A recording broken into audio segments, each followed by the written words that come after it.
Porque a gente vai fazer um intervalo agora, arrumar a nossa bancada aqui para receber o presidente do Flamengo, Rodolfo Landim, que gentilmente fez a ponte aérea, em vez de ir pro hotel descansar, correu para cá. Presidente, te agradeço a visita. Vamos bater um papo aqui, falar de assuntos importantes nessa sua gestão, e acho que é impossível, né, a gente não começar pelo estádio. É o assunto que está em voga agora, que os torcedores estão aguardando para saber os detalhes, e ninguém melhor que você para explicar como é que tem sido toda essa negociação, essa votação que permitiu que você continue o sonho rubro-negro de construir o estádio próprio. Bom, em primeiro lugar, boa noite. Muito feliz de estar aqui. Obrigado pelo convite. Na verdade, estou pagando uma dívida antiga que eu tenho com a Daniela aqui, que desde que já vai lá no Rio há muito tempo, já vem me convidando para vir. E dificuldade sempre de poder estar aqui ao vivo em São Paulo, mas graças a Deus hoje a gente está conseguindo fazer. Então, assim, muito feliz de poder estar assim, iniciando esse processo de construção do estádio. É um sonho antigo, acho que de todo rubro-negro, ter a nossa própria casa. É claro que a gente tem hoje o contrato do Maracanã, que foi muito importante, né? Só lembrando, quando a gente chegou em 2019, nós não tínhamos nada, né? Não tínhamos nem nenhum contrato de gestão do Maracanã. Na verdade, o que a gente tinha era a possibilidade de poder jogar na Ilha do Governador, que é um estádio acanhado com 20 mil pessoas. Aí, já no início da gestão, lá com 3 meses, a gente conseguiu convencer o governo de nos entregar o estádio. Foi muito importante nessa caminhada. Gostamos muito de jogar no Maracanã, mas entendemos que temos inúmeras vantagens que poderão ser absorvidas se a gente conseguir colocar em prática o nosso sonho, que é o de ter um estádio já desenhado especificamente para as competições nacionais, não como para competições internacionais, como foi o Maracanã, e com todas as limitações que ele tem também de operação para a gente. Vai ser muito bom. Eu tenho curiosidade para saber o tempo disso, né? A gente vai conversar mais, mas eu tenho certeza que o Pascoal também tem um monte de questão sobre esse estádio aí para a gente perguntar. É um grande prazer encontrar com o presidente Landim. Eu tive com o presidente uma vez só, quando ele foi eleito. 2019. E nós fizemos uma entrevista e eu me lembro que ele me disse assim: Pascoal, o Flamengo não será isso que você está vendo. Esse Flamengo aí não vai... Isso aí é agora. Daqui a pouco nós seremos um outro Flamengo. E isso se tornou verdade, se tornou uma realidade. Então, eu tendo a acreditar nessa sua promessa do estádio, né? Porque você me disse que modificaria e acabou modificando. Agora, os estádios são planejados para a construção entre 5 e 6 anos, geralmente, né? Quando você vai tratar de Copa do Mundo, você tem 4 anos para construir um estádio, às vezes não consegue, entrega meio assim. Para entregar acabado, pronto, leva de 5 a 6 anos. Esse é o período. E qual é o nível de investimento? Onde é que entra uma parte de financiamento? Onde é que entra a parte do Flamengo? O Flamengo já comprou o terreno, pagou para a prefeitura. Eu ouvi o senhor falando a respeito disso. E agora tem todo esse movimento de fundação, criar propriamente um estádio, montar um estádio e tudo aquilo que... São 5, 6 anos. E qual é o nível de investimento, presidente?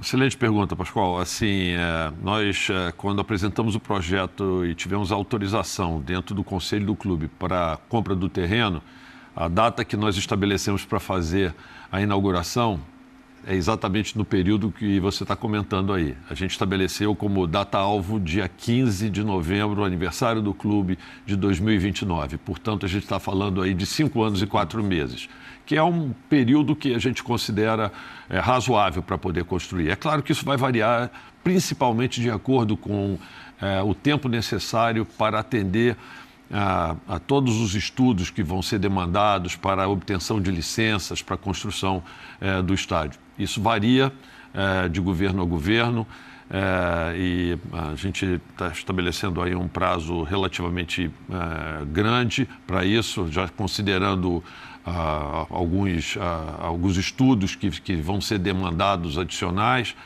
mas a gente acha que essa data é plenamente factível. Vamos tentar até antecipar.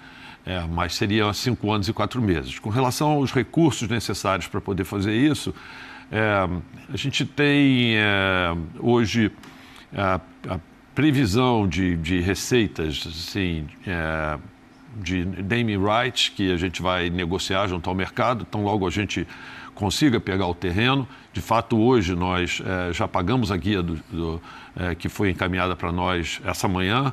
Aqui de tarde a gente já tinha pago e já estamos solicitando à Justiça para que nos dê a posse do terreno. E tão logo isso fique nas nossas mãos, a gente já vai começar a fazer alguns trabalhos que a gente precisa fazer locais, no próprio local do terreno, que poderão acelerar, vamos dizer assim, esse processo de licenças, que é uma das coisas que a gente quer. E também a busca dos name rights para poder ajudar a financiar. Fora isso, nós temos negociado com a Prefeitura ela fazer algo semelhante ao que fez com o estádio do Vasco, onde ela aprovou o potencial construtivo de toda a área lá de São Januário e deu esse potencial construtivo com o direito desse potencial construtivo para que o Vasco pudesse negociar, e esse dinheiro sendo um recurso carimbado, ou seja, que o Vasco só vai poder utilizar para a remodelação do seu estádio. E é exatamente a mesma coisa que eles estão se comprometendo a fazer conosco, e foi importante porque o prefeito já fez uma declaração pública nesse sentido, que ele vai dar esse potencial construtivo que a gente tem no nosso terreno da Gávea, mas será um dinheiro carimbado para a utilização no estádio. Fora isso, a gente pode, se houver necessidade, vender cadeiras cativas por algum período, né, por algum período de tempo. A ideia é tentar comprometer o mínimo possível receitas futuras do Flamengo, deixando o máximo possível de assentos no estádio livres para que a gente possa ter... Aí entram os camarotes, inclusive. Sim. Exatamente, cadeiras cativas, camarotes, tudo isso. Essa é a ideia.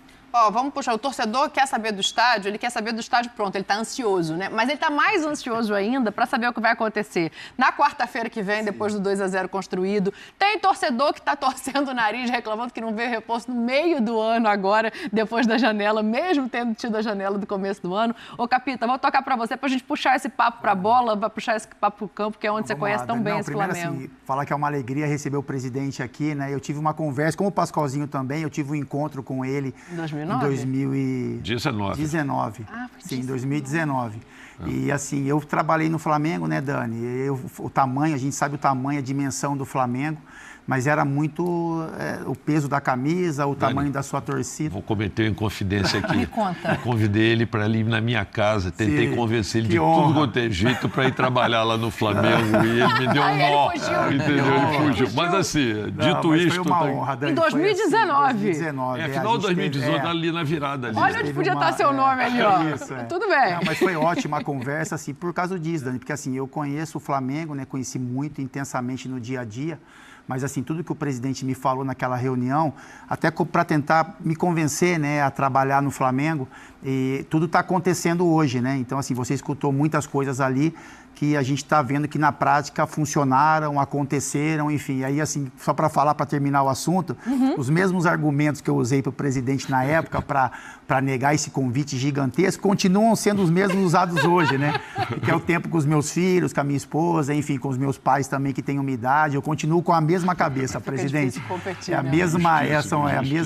São as mesmas ideias, assim. E é isso, assim, eu não vou apertar muito, tocar muito nessa frente de contratação, porque a gente hoje... Não, deixa comigo daqui a pouco. Então, eu só quero fazer essa observação, porque a gente hoje coloca o Flamengo como talvez o melhor elenco do Brasil, né? Não, o melhor elenco da América do Sul. Da América do Sul, como o Pascoalzinho fala. Então, assim, mais importante do que você... O Flamengo está no nível superior aos outros. Mais importante do que você contratar jogadores, que para chegarem no Flamengo tem que ser caras extra classe, porque o elenco é muito forte, é você manter aqueles que estão, né, que fazem esse elenco do Flamengo ser tão forte. Então, assim, o meu questionamento só com relação à contratação ou não de jogadores vai pra onde você quiser, é a situação do Gabigol, assim, sabe? Eu queria tocar um pouco nesse assunto, só que o presidente já falou várias vezes sobre isso, mas, assim, eu olho para o Gabigol como um cara diferente, né, por tudo que ele conquistou.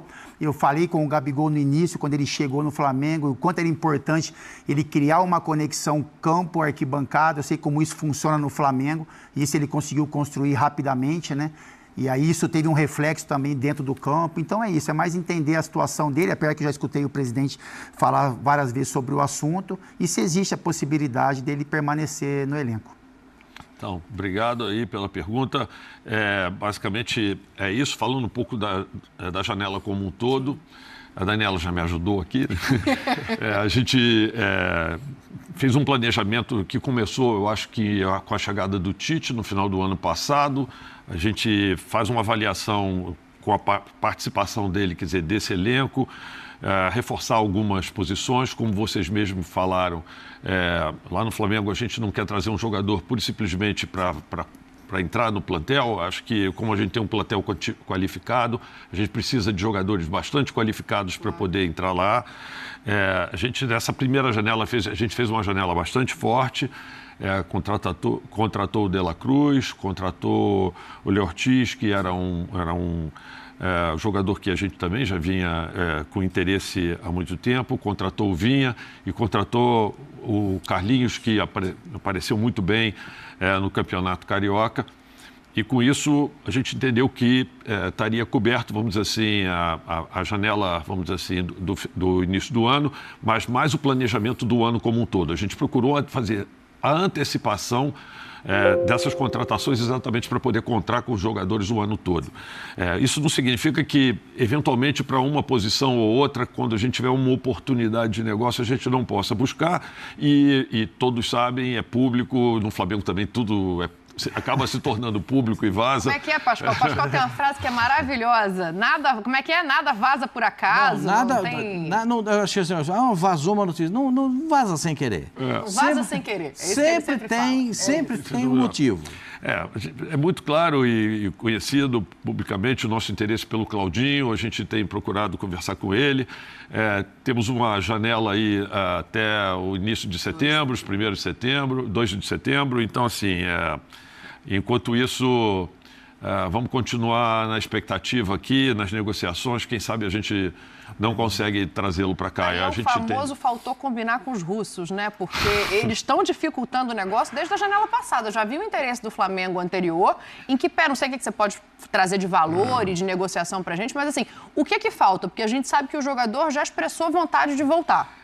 O interessante é que, para a nossa percepção, a gente chegou a combinar com os russos. O problema é que no momento em que você chegou na combinação com os russos mudaram a combinação e pediram um pouco mais. Então, assim, esse é o problema. Mas, assim, a gente entendeu, chegou um momento que a gente entendeu que tinha atendido as reivindicações, aquilo que tinha sido solicitado. Esse é o problema. Mas, assim... Claramente, eles gostam do jogador, a gente entende que eles gostem do jogador, porque é um jogador realmente diferenciado e não querem abrir mão do jogador. Então, é aquela história. Eu quero tanto, você paga tanto, ele diz assim, eu quero mais tanto. Então, para não chegar. O produto foi ficando mais caro, né? Produto mais com todo caro, respeito ao Claudinho, obviamente. Então, vamos ver se a gente consegue manter naquilo que a gente tinha... Mas isso é uma negociação em curso, vamos esperar para ver. Com relação especificamente ao Gabigol, de fato, eu já convertei algumas vezes, assim, eu acho que a primeira coisa para a gente dizer é o seguinte, Gabigol é um jogador que tem seu lugar na história do Flamengo, garantido por tudo que ele fez. Nas pesquisas que a gente fez de opinião lá entre os nossos sócios e tal, ele é colocado hoje, né, como o segundo maior ídolo da história do Flamengo, assim, só embaixo do Zico, para você ter uma ideia da importância dele. É claro que quem vota é a turma que provavelmente não viu alguns antigos jogadores e tal, pelo momento, mas assim, independente disso, é uma votação super expressiva, né, que ele teve. Mas esse é um fato. Agora, a gente tem uma discussão, que é uma discussão com relação ao futuro, e já veiculado e tudo. Ele quer um contrato de longo prazo, e a gente está oferecendo a ele, independente dele no ano que vem voltar a negociar com ele, conversar com ele, um contrato de 1 ano nas bases, vamos dizer assim, equivalentes ao que ele iria receber por ano nesses 5 anos de contrato. Vamos falar de valores aqui, mas valores significativamente superiores ao que ele teria, até porque ele vai passar a ser dono do próprio passe dele, o que levaria a uma amortização desse novo passe de alguém que fosse comprar para ele, o que seria justo realmente ele ter esse aumento. Então, assim, isso já foi comentado com ele, já foi oferecido. A decisão não está mais na mão do Flamengo, está na mão dele. Mas, por exemplo, assim, se isso vier a acontecer, o Flamengo tem interesse em permanecer. Por um ano, claro. Sim. A proposta foi feita e está na mesa. Está feita, está na mesa. A gente não tirou ela da mesa. Eu acho que a proposta é muito correta. A gente entende até a vontade dele, de repente, de, sei lá, firmar um contrato de mais longo prazo.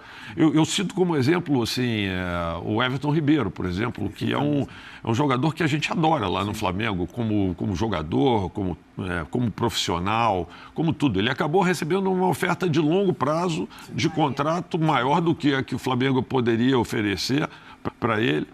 E lamentamos não contar com ele nesse ano, que a gente ainda gostaria de poder contar com ele, mas ficamos felizes pelo outro lado, pelo profissional que ele é, por ele estar, entendeu, tendo... Eu acho que o Gabriel, quando ele faz essa comparação, ele pega muito o que aconteceu com o Bruno Henrique, né? Que é um jogador um pouco mais velho que ele, que acabou tendo uma renovação mais longeva, assim. Eu tenho algumas dúvidas em relação a esse assunto e uma delas passa muito pelo campo. Se o campo pode modificar essa proposta do Flamengo ou não. Por que eu estou falando isso nesse momento? Porque a gente viu que o Tite vai usá-lo para substituir, em tese, o Arrascaeta. A gente já viu o Gabriel se reinventando. Primeiro era a dupla com o Bruno Henrique, depois ele joga atrás do Pedro. Se essa nova reinvenção, se esse novo passo do Gabriel, mostrando que está a fim de jogar bola, mostrando que pode ocupar o espaço do campo, mudaria isso. Porque o que eu entendo, presidente? Que ele é ídolo, ele é gigante, ele está na história. Mas a maneira como acaba essa história modifica o tamanho da idolatria para o torcedor, que é só passional, de uma maneira que você não pode ser. E eu acho que você tem razão. Quando a gente dá 1 ano de contrato para ele, o que a gente, no fundo, está falando é exatamente isso. Eu acho que o campo pode mudar isso e pode mudar até para o seu lado. Se você jogar neste ano e tiver, vamos dizer assim, um desempenho excepcional, certamente você vai ter, inclusive, condições de negociar com vantagem um novo contrato com o Flamengo. Isso é um processo de negociação natural que ocorre entre clube e jogador. E o Flamengo pode, sendo bem franco com você, a resposta é sim. Isso, né? Exatamente. Você está falando uma coisa que esse rapaz aqui do lado, ele viveu a vida inteira. Exatamente. Porque ele gostava de fazer contrato só de um ano. Desde que eu conheci ele jogando na Ponte Preta. Ele gostava de fazer contrato de 1 ano. Sabe por quê? Jogava muito. Então ele sabia o seguinte, eu jogo só 1 ano, é o seguinte, no próximo eu vou estar ganhando mais. Mas para os dois lados, né? Assim, era uma ideia assim, bom, se eu não estiver entregando o que se espera de mim, o clube tem direito, né, de seguir um outro caminho. Sim. Se eu estiver entregando o que se esperava, eu tenho a chance de ter um outro reajuste. Eu acho que o Gabigol ele pode olhar para esse cenário, porque o Flamengo pode oferecer para ele também. O Flamengo tem um elenco qualificado, o Flamengo vai brigar por todos os títulos, ele tem competência e qualidade para que, por exemplo, nessa nossa nova renovação, o futebol dele ressurja, né? Como a gente está mais acostumado a ver. Então, a gente sabe como é que é a negociação, mas acho que vale o papo, porque, como o presidente falou, né, o tamanho o que o Gabigol representa para o Flamengo é algo que reconhece difícil de ser construído. Eu sou o primeiro a reconhecer isso e sou gratíssimo por tudo que ele já construiu e fez para a história do Flamengo. Eu queria te fazer uma outra, eu vou voltar, só um pouquinho, mas eu vou voltar no estádio. Só uma pergunta que fica dentro de mim, assim. E eu vou no Maracanã muito, né? E aí uma das reclamações do torcedor do Flamengo é, enfim, o preço de ingresso, enfim, é um tema que o torcedor toca sempre. Esse novo estádio, presidente, ele vai ter uma área destinada com preço mais barato, porque assim, eu acho que o torcedor do Flamengo merece isso, a gente sabe a formatação do torcedor, né, de clubes de massa, não é só do Flamengo, mas que abrangem vários poderes aquisitivos, mas esse novo estádio vai ter uma área destinada com preço mais em conta, para que esse torcedor, né, raiz que a gente fala, volte ao estádio? Excelente também pergunta, Fábio. Assim, deixa eu te dizer, vai ter, a gente planejou, isso ainda é um estudo preliminar que a gente tem, mas fazer 2 áreas assim, populares atrás dos gols e em pé. Legal. Até porque a nossa torcida, na verdade, só assiste o jogo em pé atrás do gol. Então, assim, já fica com locais em pé. O Corinthians fez isso, né? Tirou as cadeiras. O Grêmio tirou as cadeiras também atrás do gol e ficam as torcidas. Exatamente. Então para que tirar as cadeiras? Nem coloca, entendeu? Ou seja, já facilita a situação. A ideia é ter um setor deixa a obra mais barata, né? Mais barata, exatamente. Então vai ter um setor atrás de um gol com 14 mil lugares e atrás do outro gol também com 9 mil lugares. Então, esse. E nesses locais a gente quer fazer com ingressos mais baratos e que vão ficando eventualmente mais baratos com o tempo à medida em que haja, vamos dizer, maior frequência. Do torcedor. Então, aquele torcedor raiz que vai sempre e tal, ele vai poder ter, inclusive, descontos por causa disso. Essa é a ideia. Porque, na verdade, o que a gente, estudando aí outros estádios do mundo e tal, o que a gente viu é que existem segmentações de locais para você assistir no estádio, que se você fizer